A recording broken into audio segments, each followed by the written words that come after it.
तो आदाब, नमस्कार, गुड इवनिंग, सत श्री अकाल। एक बार फिर आप तमाम लोगों का स्वागत है क्राइम तक की कहानी के इस एपिसोड में। उम्मीद है पूरी फैमिली अच्छी होगी। कई चीज़ें एक साथ। एक तो आज जन्माष्टमी, आप सभी को हार्दिक बधाई, पूरी फैमिली को। और बहुत सारे लोगों के कुछ मेल आए थे, तो मैंने कहा कि आज अपडेट भी दे देता हूँ सुशांत सिंह राजपूत केस में, और साथ में एक रहस्यमय कहानी भी सुनाता हूँ आपको। अभी थोड़ी देर पहले ही एक सुशांत सिंह राजपूत की नई डायरी के कुछ पन्ने सारे न्यूज़ चैनल में चल रहे हैं, तो उसके बारे में बताता हूँ। एक सुशांत परिवार करके इस नाम से एक लेटर उनकी फैमिली की तरफ से जारी हुआ है, उसमें क्या चीज़ें वो भी आपको बताता हूँ। तीसरी चीज़ यह है कि कल इम्पोर्टेंट फैसला है सुप्रीम कोर्ट में। कल शायद मुझे लगता है इस सवाल का जवाब मिल जाएगा कि सुशांत सिंह राजपूत केस के मामले की जाँच कौन करेगा, CBI या मुंबई। चूँकि जन्माष्टमी है आज, मथुरा में एक जगह है, एक तो वृंदावन है, और ये जो वन, वृंदावन और ये सारे जो नाम पड़े, असल में ये सारे उस वक्त जंगल हुआ करते थे और इसीलिए वन, तो ये नाम के साथ उसको वन जोड़ा गया। तो एक वहीं पे है निधिवन। निधिवन में एक ऐसी कहानी, एक ऐसी रहस्य है जिसको आज तक सही जवाब कोई नहीं दे पाया कि राज है क्या। और इसकी कहानी ये है कि निधिवन में कहते हैं, चूँकि गोकुल मथुरा कृष्ण जी की धरती कहलाती है और यहीं पे ये निधिवन है। तो इस निधिवन में ये इलाका है करीब 2.5-3 एकड़ में फैला हुआ, और इसके लेके एक राज है जो बरसों से चला आ रहा है, और उस राज को आज तक कोई जान नहीं पाया कि यह है क्या। राज ये है कि इस निधिवन में रात के वक्त कोई रुक नहीं सकता, कोई जा नहीं सकता। इंसान तो इंसान, जानवर हैं वो भी रात होने से पहले ये इलाका छोड़ देते हैं। यहाँ तक कहा जाता है कि जो बंदर, पक्षी, यहाँ तक कि चींटियाँ भी, वो इस निधिवन को खाली कर देती हैं अंधेरा होने से पहले, और उसके बाद फिर सुबह ही वापस लौटती हैं। तो ऐसा क्यों है? इसको लेके बहुत सारे रहस्य और राज हैं। कहते हैं कि अगर कोई इस जगह पे रात को रुक जाए तो फिर वो या तो वो पागल हो जाता है, या अंधा हो जाता है, या उसकी जान जा सकती है। 2019 की एक कहानी है कि एक लड़की बिहार में जो मेडिकल की तैयारी कर रही थी, वो अपने घर से झूठ बोलकर मथुरा पहुंच जाती है, और मथुरा पहुंचकर वो वृंदावन में रहती है, और फिर इस निधिवन में रात शाम को जाती है। निधिवन का दरवाज़ा बंद करने का जब वक्त आता है तो ये बाहर नहीं निकलती और अंदर एक जगह छुप जाती है। लेकिन निधिवन के जो सारे स्टाफ हैं, जो पुजारी हैं, वो हमेशा रात 8 बजे दरवाज़ा बंद करने से पहले, ताला लगाने से पहले इस बात को इंश्योर कर लेते हैं कि अंदर इस निधिवन के में कोई रह नहीं गया हो। तो उसी तलाश में ये लोग चेक कर रहे थे तो देखा एक लड़की है। अब उस लड़की की ज़िद थी कि वो अंदर ही रहेगी और इस रात का रहस्य जान के जाएगी यहाँ से। फिर उन्होंने बड़ा समझाया, किसी तरह उसको बाहर लेकर आए, और फिर उसके माँ बाप को खबर की और उस लड़की को वापस भेजा गया। ऐसे एक जयपुर से एक शख्स पहुंचा इस निधिवन में, और शाम से ही वो अंदर था। रात को उसने लेकिन बाकी लोगों को धोखा दे दिया, और कहते हैं कि वहाँ के स्टाफ और पुजारी की नज़रों में आया नहीं, और निधिवन में एक जगह जाके वो छुप गया। दरवाज़ा बंद हो गया, रात हो गई। कहते हैं सुबह जब दरवाज़ा खुला तो वो शख्स निधिवन के अंदर बेहोश पड़ा मिला था, और बाद में पागल हो गया। ऐसी कहानियाँ भरी पड़ी हैं, पर सवाल ऐसा क्यों है? सबसे पहले वजह क्या है? निधिवन के अंदर कहते हैं कि भगवान कृष्ण और राधा और साथ में गोपियाँ, ये हमेशा रात को यहाँ पे इस निधिवन के अंदर ख़ास तौर पर रासलीला करने आते हैं, हमेशा। और वो नहीं चाहते हैं कि उनकी रासलीला कोई भी मनुष्य देखे, और यही वजह है कि जो भी रात को यहाँ पे कभी किसी ने देखने की कोशिश किया, देखा, वो पागल हो गया, अंधा हो गया, गूंगा हो गया, बहरा हो गया। मतलब ये हालत हो गई कि फिर वो किसी और को वो चीज़ बता ही नहीं सकता। ये मान्यता है, और कहते हैं ये सदियों से ये चला आ रहा है कि यहाँ पे कोई रात को रुक ही नहीं सकता, और ये रासलीला श्री कृष्ण की देख नहीं सकता जो वो राधा और गोपियों के साथ करते हैं। और इसीलिए रात को आना मना है इस निधिवन में। अब ये तो एक पहलू है।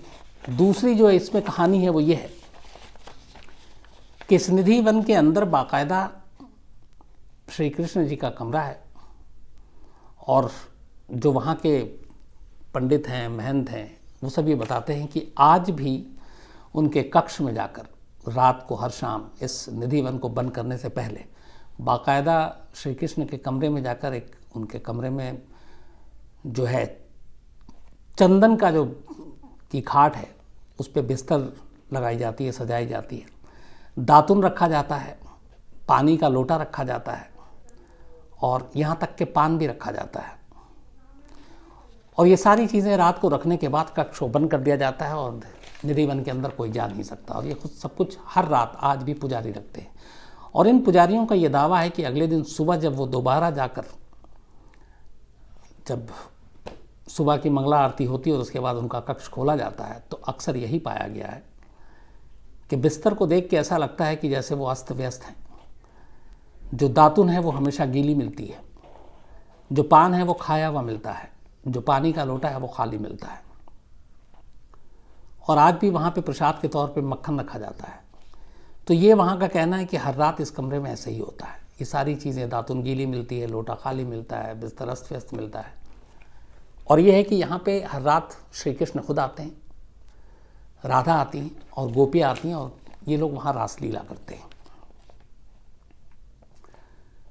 पुराने ज़माने से ये है कि शाम होते ही इस निधिवन के दरवाजे को बंद कर दिया जाता है और निधिवन के अंदर कोई भी नहीं जा सकता है।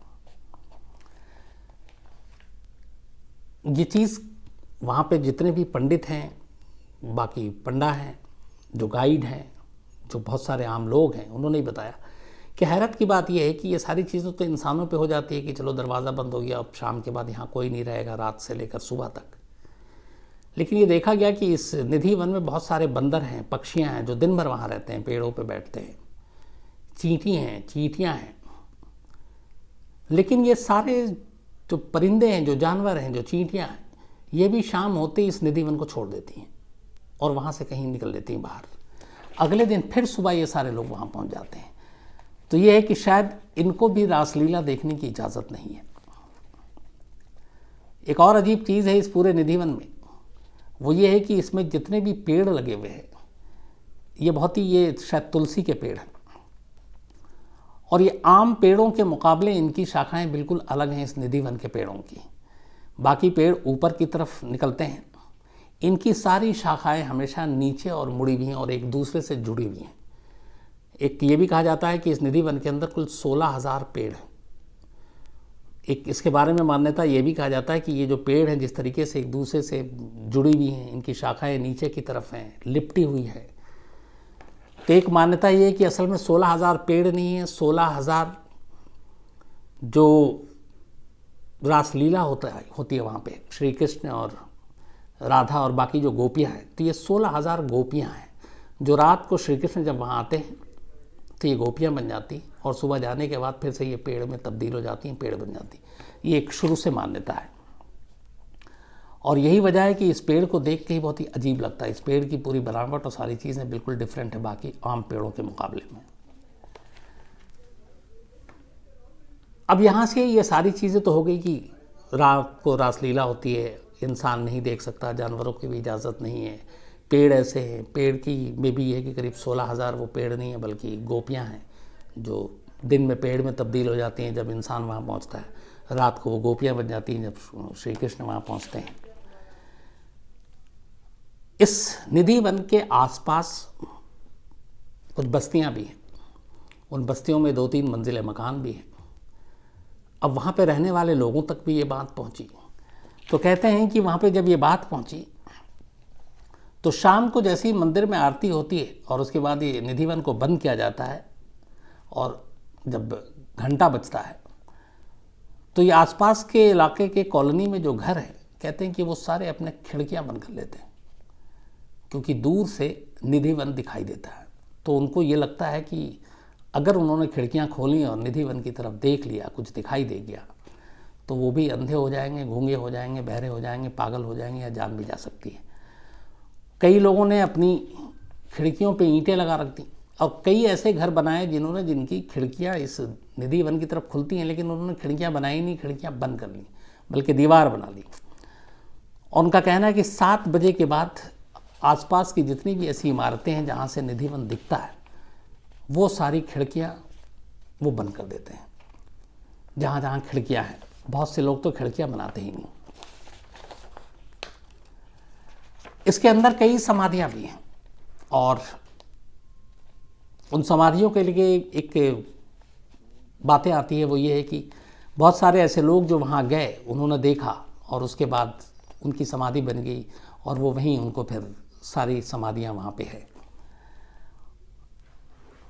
बाकायदा उत्तर प्रदेश सरकार की जो वो है लिस्ट है, उसमें इन समाधियों में जो लोग हैं उनके नाम भी हैं। और इन्हीं में से एक हैं संगीत सम्राट, जो ध्रुपद के जो जनक थे अपने, स्वामी हरिदास। तो स्वामी हरिदास जी की भी समाधि इसी निधिवन के अंदर है। इसके अलावा और भी कई लोगों की समाधि हैं। इनके बारे में हालांकि कई बार भ्रामक दूसरी बातें भी की जाती है कि जिन कई लोग चोरी छुपे गए और उसके बाद उनकी जान चली गई, ऐसे लोगों की समाधि। ऐसा नहीं है। इनमें से बहुत सारे वो लोग हैं जिनके बारे में बाकायदा सरकार के पास लिस्ट है और वो सारी चीज़ें इसको देखते हैं। कई लोग के बारे में अलग अलग उनकी भी अपनी भी मान्यता है। उनका कहना है कि असल में जो पेड़ है इस निधिवन के अंदर, उस पेड़ का रहस्यमय होना ही इस निधिवन को थोड़ा अलग बना देता है। और बाकी जो पंडे हैं या गाइड हैं, वो अपनी कमाई के लिए इस तरह की कहानियाँ सुनाते हैं कि यहाँ पे रात को रासलीला होती है और बाकी चीज़ें होती हैं। लेकिन बातें कुछ भी हों, एक सच ये है कि कोई भी रात को यहाँ पे जाने, रुकने, देखने की हिम्मत आज भी नहीं कर पाता। और इसीलिए कहते हैं कि यहाँ रात को आना मना है। आज चूँकि जन्माष्टमी का मौका है, तो मुझे लगा कि ये एक ऐसी रहस्यमय चीज़ शेयर की जानी चाहिए आप लोगों के साथ। तो ये निधिवन में है, मथुरा में है। और मेरी एक टीम में आपने सुनते भी होंगे लोकेंद्र, वो मथुरा से ही है। और निधिवन के बारे में उसकी भी यही राय है कि वहाँ के जितने भी लोग हैं, बल्कि दूर दूर से बहुत सारे लोग आते हैं, श्रद्धालु आते हैं और बहुत सारे कोशिश करते हैं कि वहाँ रात को रुक के श्री कृष्ण के दर्शन करें, उनकी रासलीला देखें। लेकिन कहते हैं कि उनमें से कुछ पागल हो गए, कुछ अंधे हो गए और बाकी लोगों को इजाज़त ही नहीं, उनको पकड़ के बाहर कर दिया जाता है। लेकिन लोकेंद्र की भी ये धारणा है कि ये सच है और यहाँ पे जाना अपने आप में रात को मना है, कुछ भी हो सकता है। तो ये निधिवन के रहस्य की कहानी थी। कभी मौका मिले तो निधिवन के बारे में यहाँ आप लोग जाएं मथुरा, तो ज़रूर वहाँ के जो विद्वान लोग हैं उनसे पूछिए, बात कीजिए, तो इंटरेस्टिंग आपको भी लगेगा। अब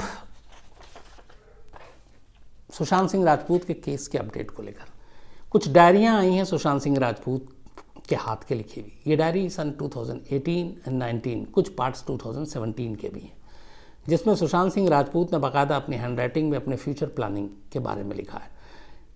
एक जगह उनका ये था कि 2020 में उनको हॉलीवुड जाना है और हॉलीवुड की फिल्म में काम करना है। इसके लिए उनको ये था कि अपने खुद की एक्टिंग की सलाहियत को और बेहतर करना है, अपने लैंग्वेज बोलने की ताकत को और बेहतर करना, अच्छा करना। शायद उसका मतलब ये था कि बॉलीवुड में काम करना, हॉलीवुड में, तो थोड़ी उस तरीके की ही जो प्रोनाउंसिएशन और फ्लुएंसी जो सारी चीज़ें होनी चाहिए, शायद उस पर, तो लैंग्वेज पे कमांड ज़्यादा बेहतर।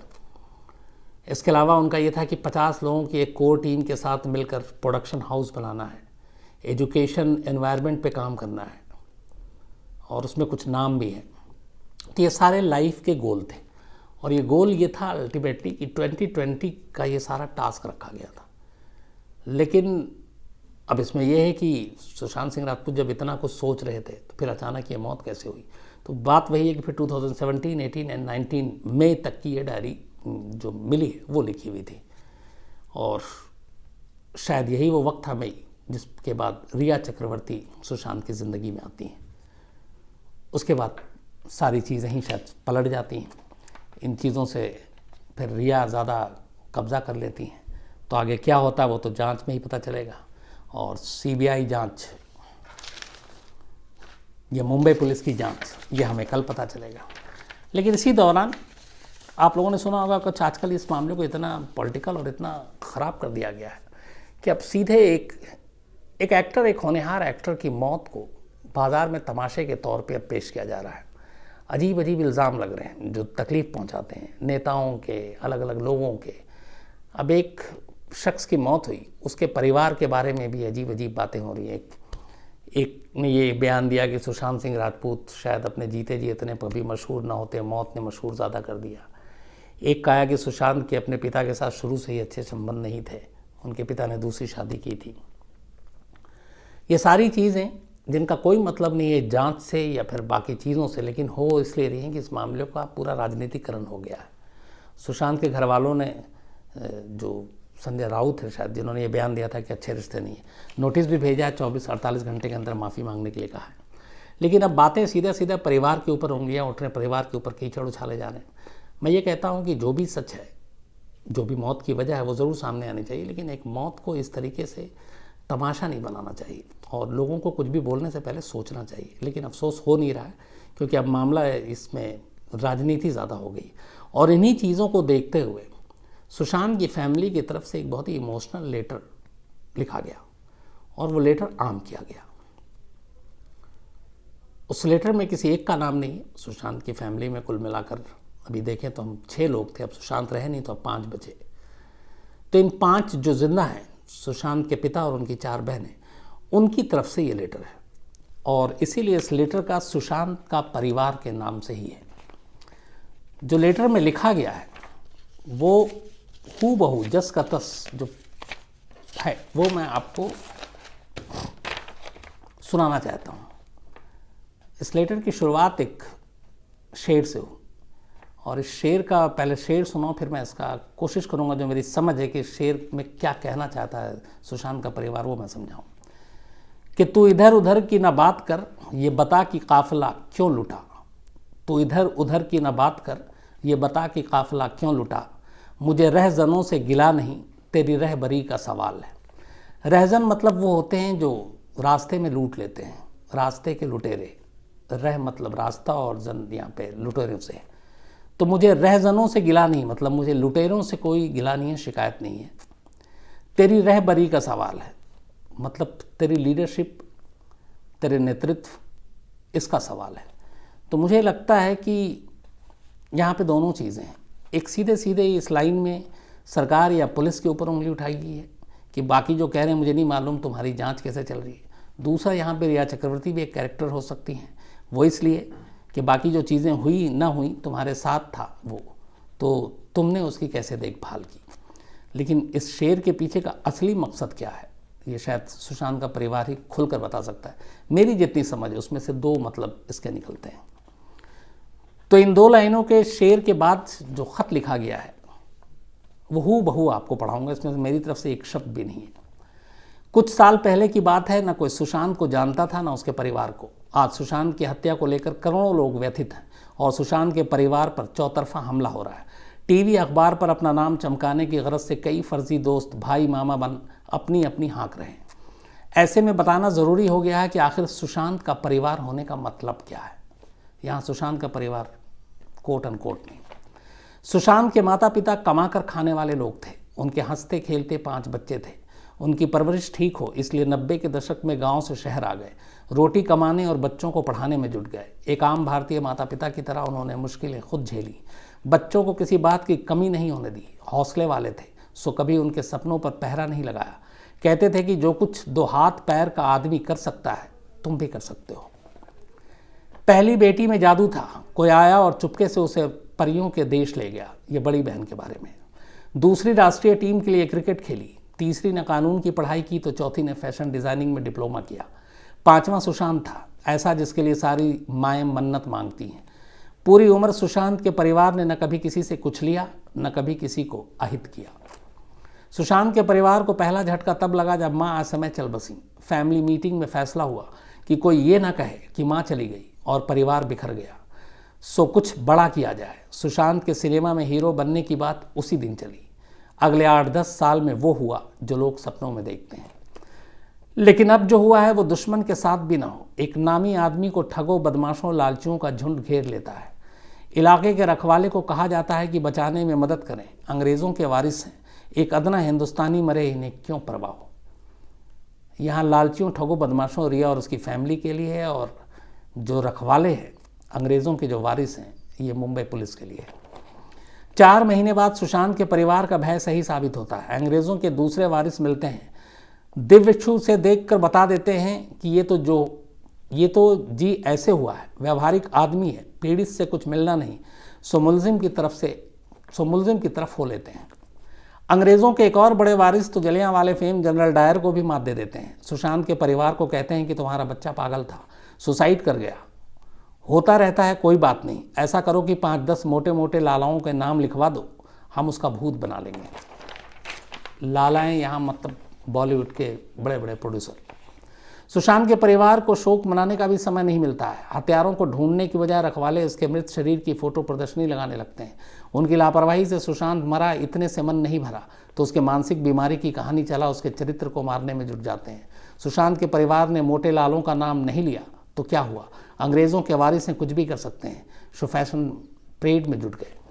सुशांत के परिवार का सब्र का बांध तब टूटा जब महीना बीतने न बीतने महंगे वकील और नामी PR एजेंसी से लैस हनी ट्रैप गैंग डंके की चोट पर वापस लौटता है।